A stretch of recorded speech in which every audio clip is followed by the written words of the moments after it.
All right, that's the theme music cueing in and gets me pumped for us to be welcoming people to Near Disney, our weekly Wednesday night event that we have, Wind Down Wednesday, where it's our chance as local realtor experts in the Central Florida area operating within a 25-mile radius of Cinderella's castle to have a relaxing evening over a glass of wine or some other beverage and talk about what's going on with the market, all the things that we've done to keep you updated because we keep our eye on the news, on the websites, watching the studies, and always something good to share with you about the market. So I'm Elijah with Florida in Motion Realty, filling in for Kim Hawk, the fairy godmother of real estate, in the big chair here at the studio. But we're accompanied by our amazing dream team that works all of us with Kim Hawk as well.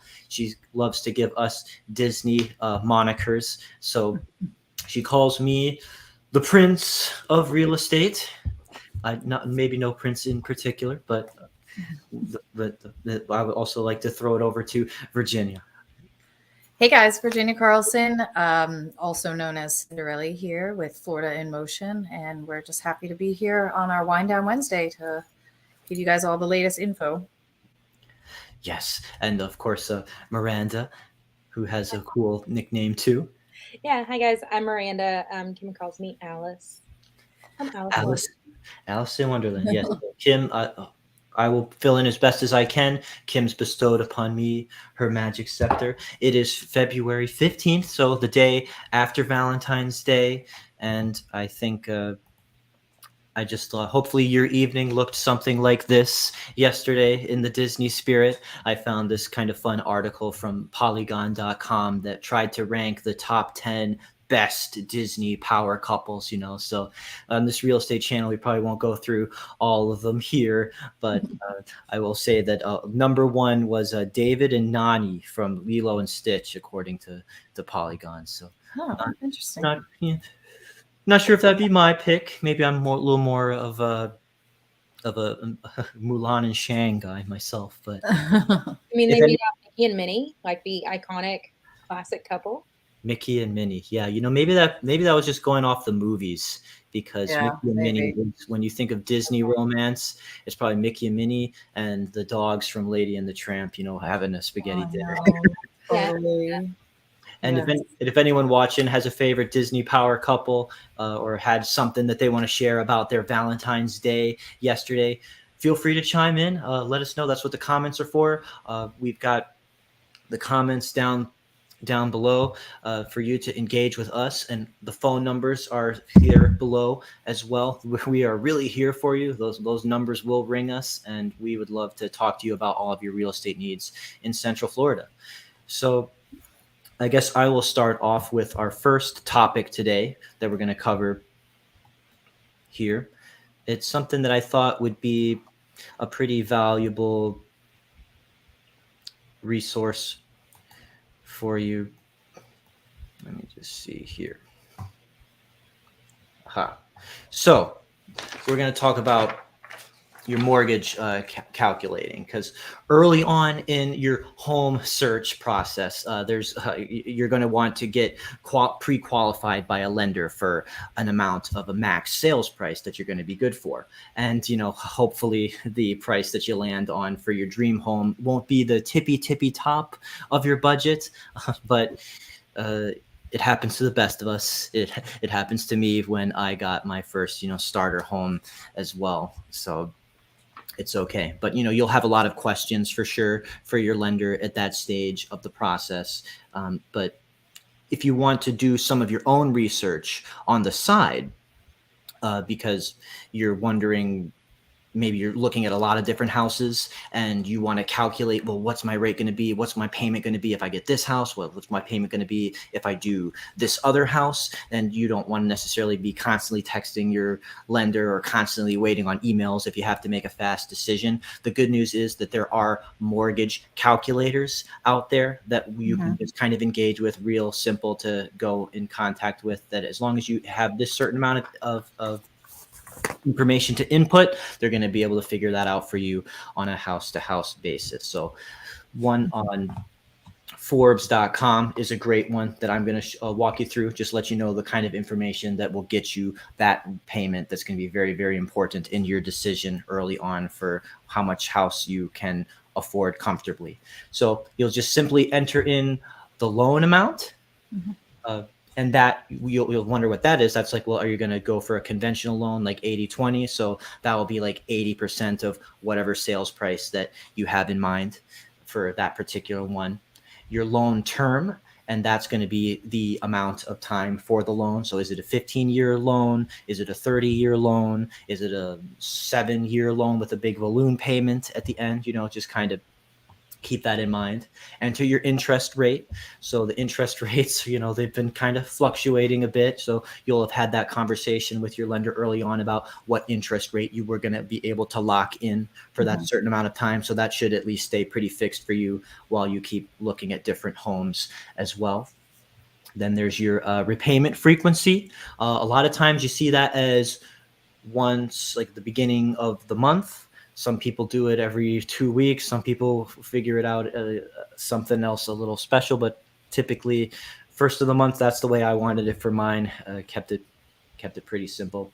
And then any extra payments, that's something that my mom keeps telling me to do, is add an extra $100 or $1,000 or $100 to my mortgage every month. Because that will help you pay it down faster and pay less interest in the long run. Just something to play with. If you were playing with, what if I paid this much extra? What if I paid this much extra? These kinds of calculators help you be able to have that kind of decision making. And, any other extra details of your loan, they should be able to account for that too.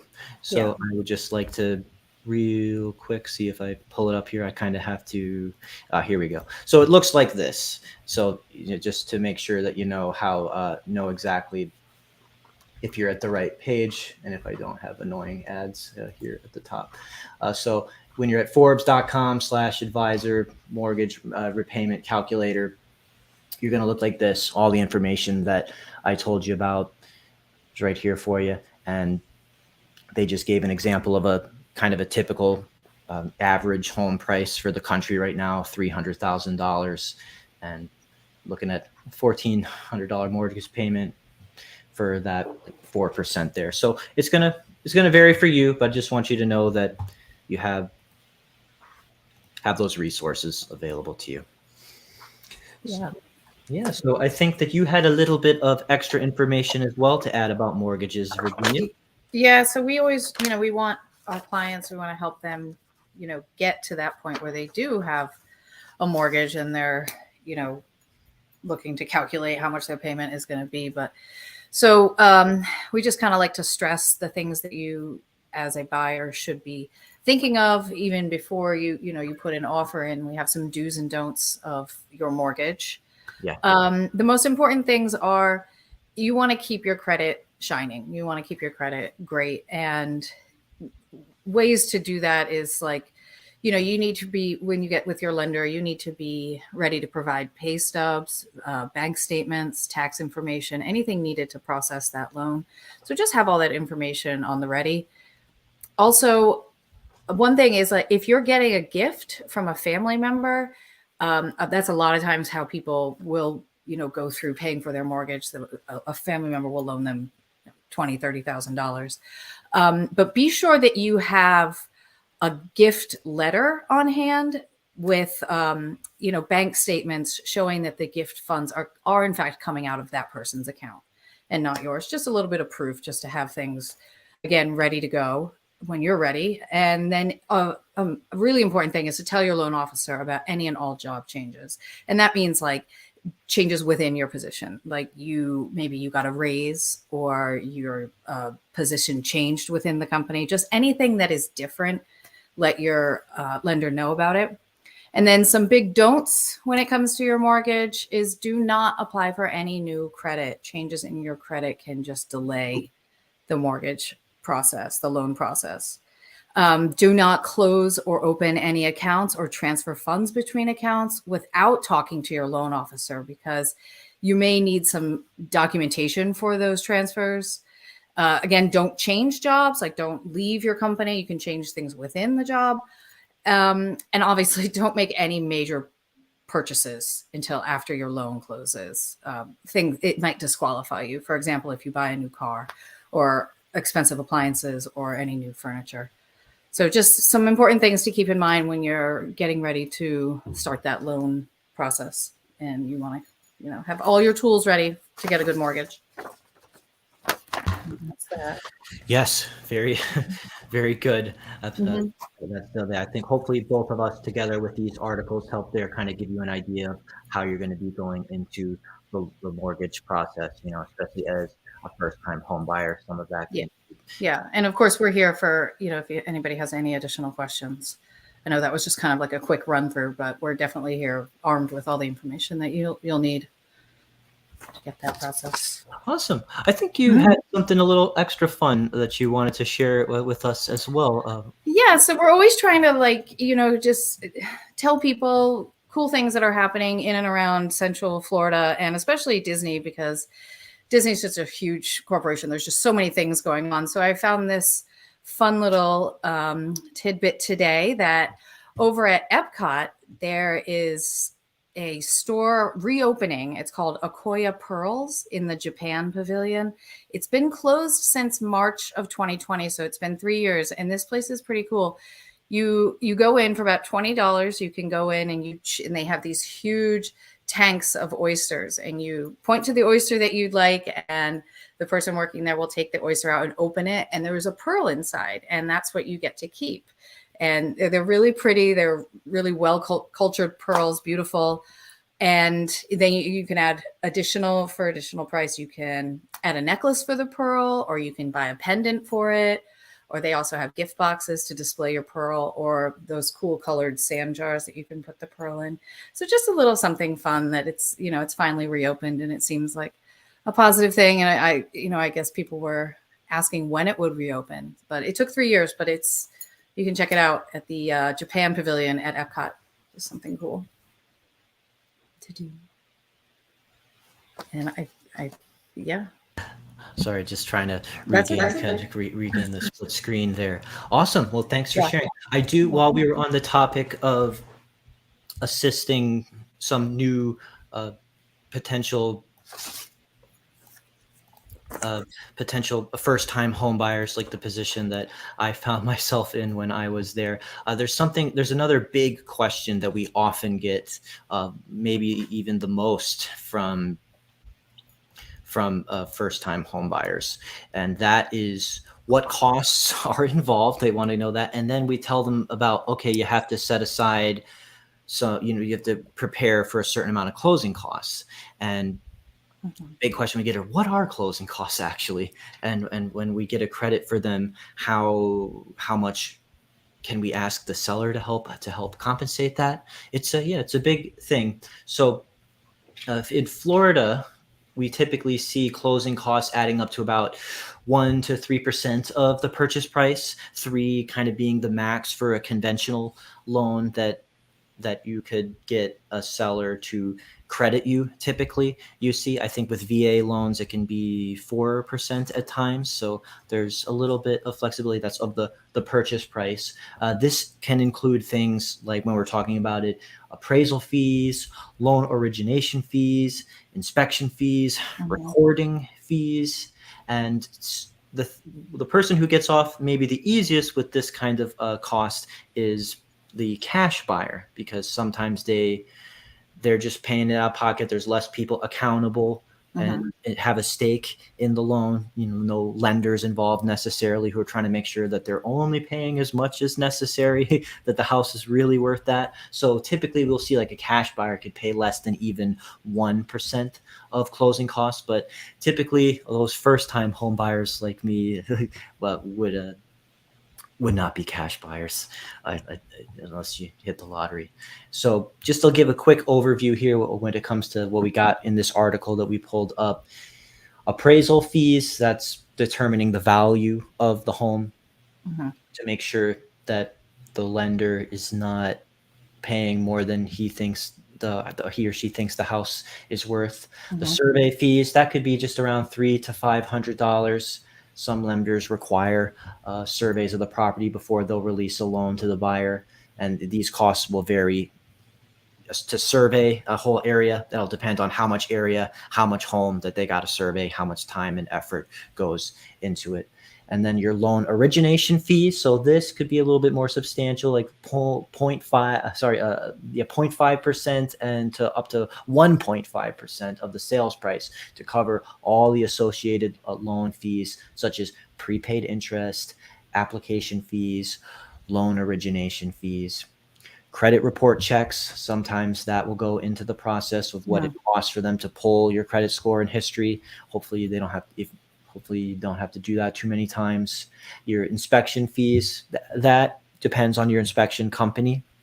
It could be $300, could be $900, and they'll typically make it depending on 5,000 square feet or more, 5,000 square feet or less under air conditioned space. So that typically goes into the cost, whether there's a garage apartment over the house or something like, whether there's a pool that they got to look at as well. Stuff like that goes into it.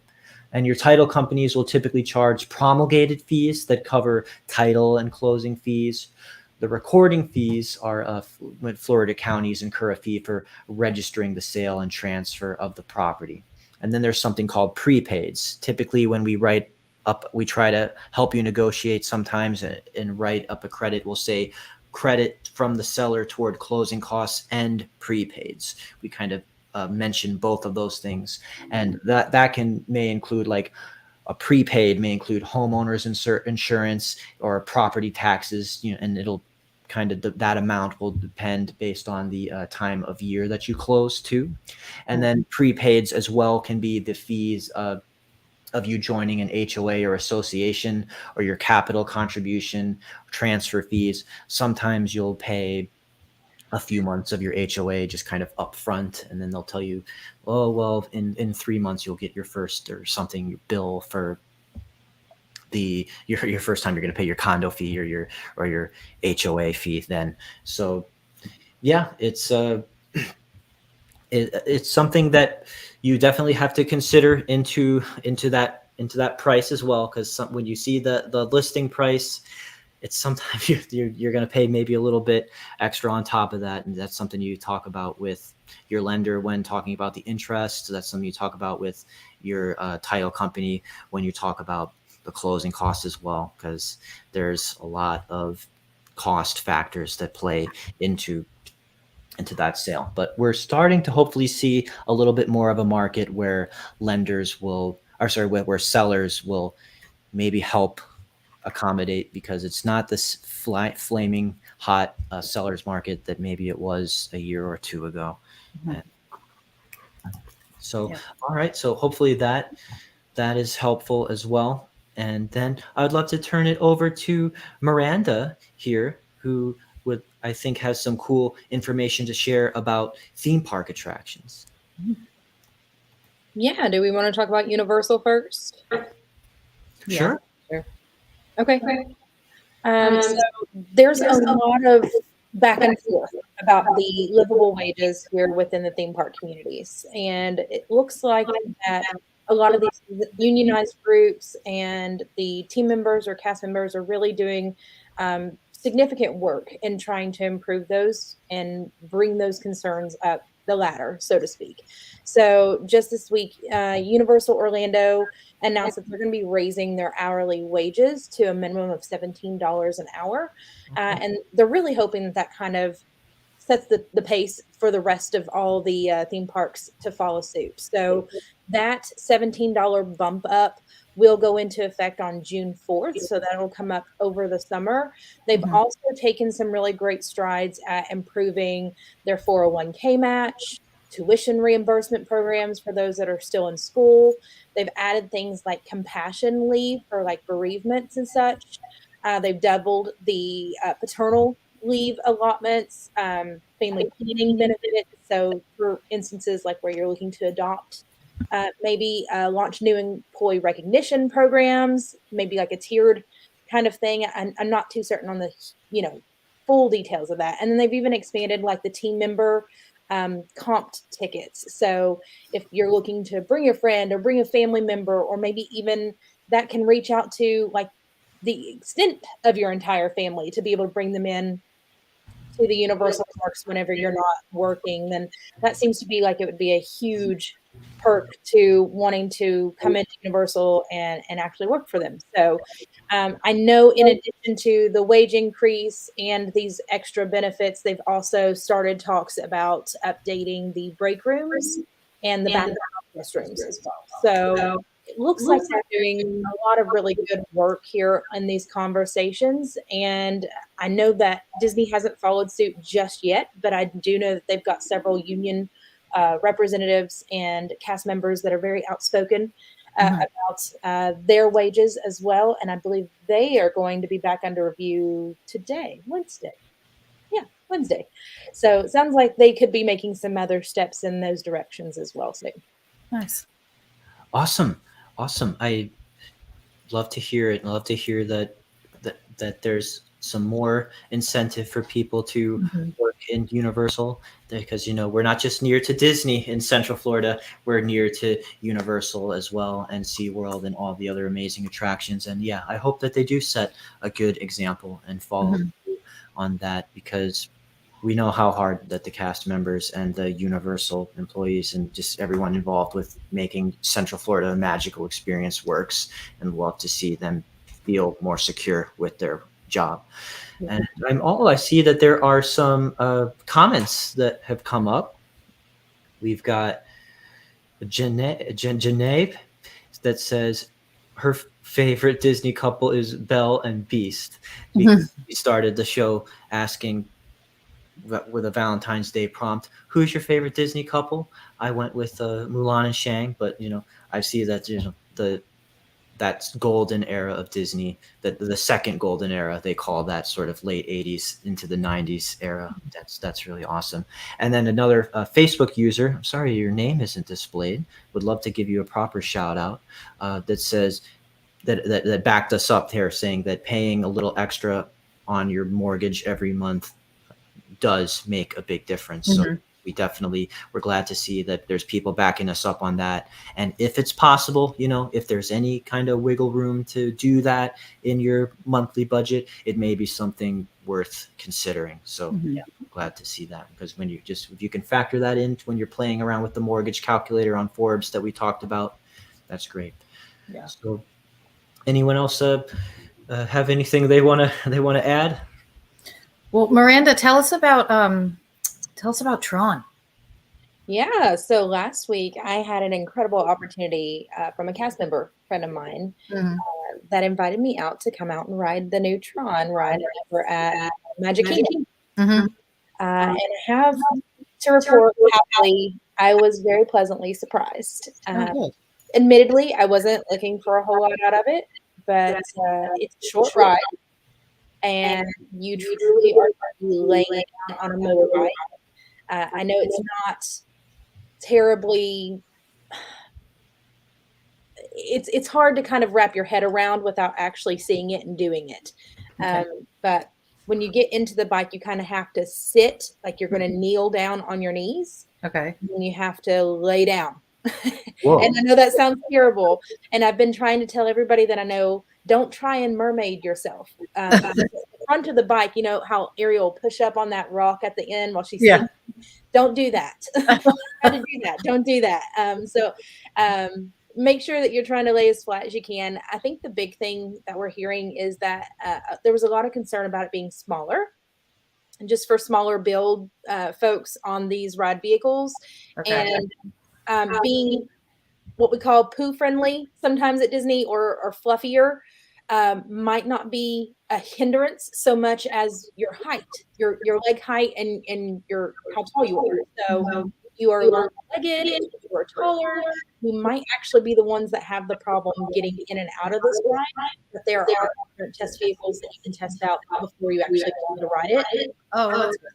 I know it's a huge deal come tomorrow, because Walt Disney World will pass holders and Disney Vacation Club members have an ability to sign up for a preview of this for a little bit closer into the opening date, which is now officially April 4th. So if you are belonging to either of those groups, Walt Disney World annual pass holders or Disney Vacation Club members, make sure that you are on the website in the morning, bright and early, watching your emails for when those registrations open. It's a phenomenal ride. It's extremely smooth.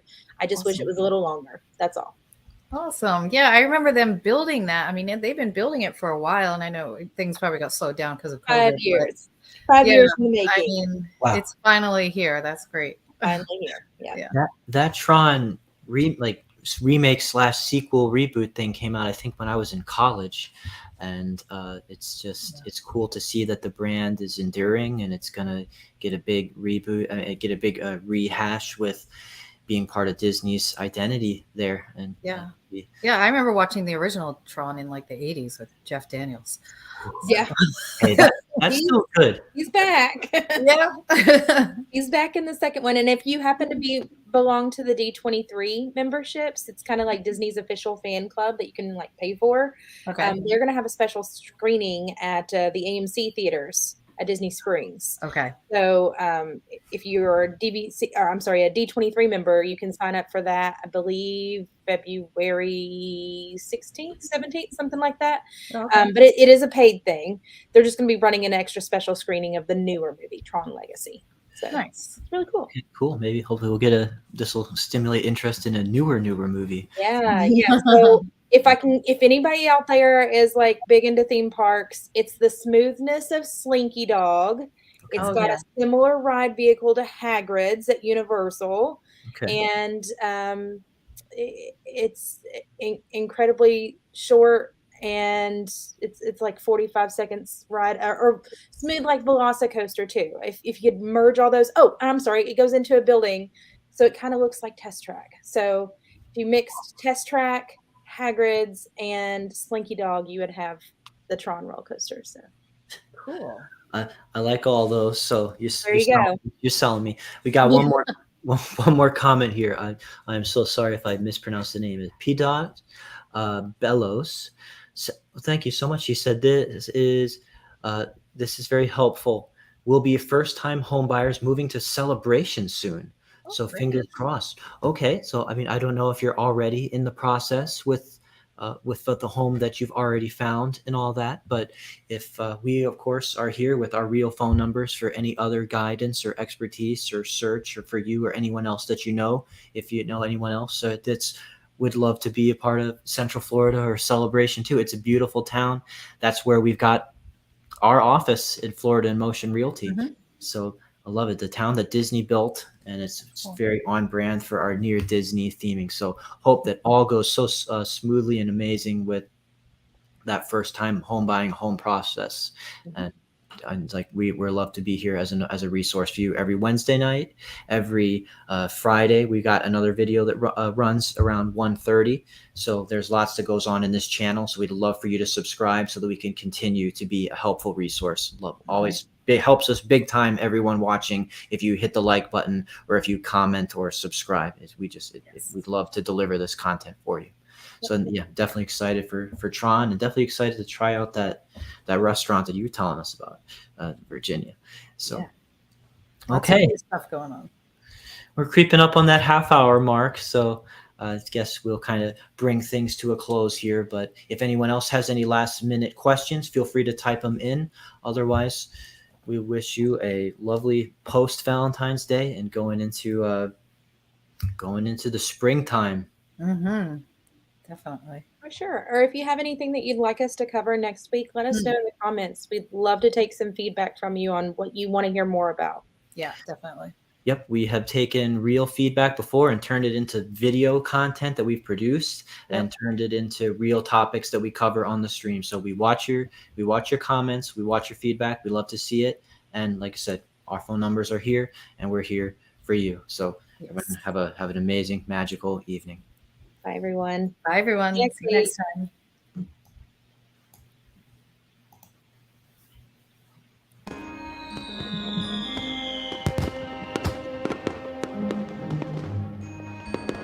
Make sure that you subscribe and like so that we can continue to give you up-to-date information on all things that are going around the 25-mile radius of Cinderella's castle, because this is truly a magical place to live.